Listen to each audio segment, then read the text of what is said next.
নমস্কার বন্ধুরা, আজকে সকাল শুরু করছি স্যান্ডউইচ দিয়ে। আজকে বানালাম গ্রিন চাটনিওয়ালা স্যান্ডউইচ। তা আমি আর বুকু বাড়িতে আছি, আমরা দুজনেই খাবো। আর বাবাই তো স্কুলে চলে গেছে, ওর বাবাও অফিস চলে গেছে। বুকুকে এখন দিচ্ছি, দেখি বুকু খায় পছন্দ হয় নাকি। পিনো, ভালো লাগছে? নাও। জানি না নিজে নিজে কতটা খাবে, তাও প্রথমে একটুখানি ট্রাই করে, যতটুকু খায় খাক। আর এখন টিভি দেখা শুরু করি। একটা জিনিস দেখুন, আমাদের এখানে আমাদের যে সোসাইটির দুর্গা পুজো, তার প্যান্ডেল বাঁধা হয়ে গেছে। দেখুন, দেখে কত ভালো লাগছে, যে বাঁশ পড়ে গেছে এটা দেখেই খুব আনন্দ হচ্ছে।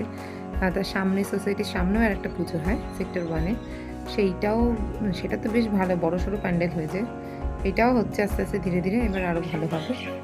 দুপুরের জন্য রান্না করেছি, একটু বাঁধাকপি তরকারি বানাচ্ছি, আর করেছি মাছের ঝোল।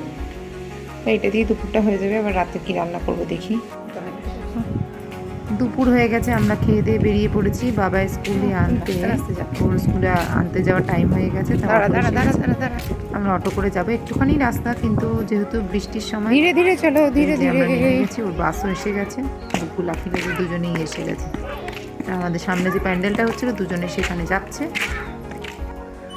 দেখুন, ওখানে দুটো দোলনা টাঙানো আছে জোরে জোরে, সেখানে আবার দোলাও শুরু হয়ে গেল। দেখি মজা হচ্ছে। দিদি আসলে বোনের যে কি আনন্দ, এই প্যান্ডেলটা।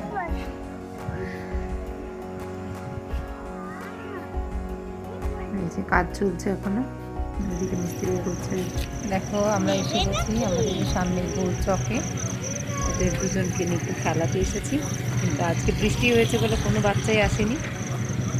তা ওরা একটুখানি খাচ্ছে চকলেট টকলেট খেয়ে, এখানে একটুখানি খেলে তারপরে বাড়ি চলে যাব।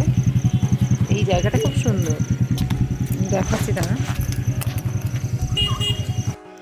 এখানে প্রত্যেক দিনই বাচ্চারা খেলে, কেউ গাড়ি নিয়ে এসে খেলছে, কেউ স্কেটিং করছে, কেউ সাইকেল চালায়, এইভাবে রোজ খেলে। এখানে দুর্গাপুজোর সময়তেও এই জায়গাটা খুব সুন্দর সাজানো হয়। তা আমি তখন আবার দেখাবো।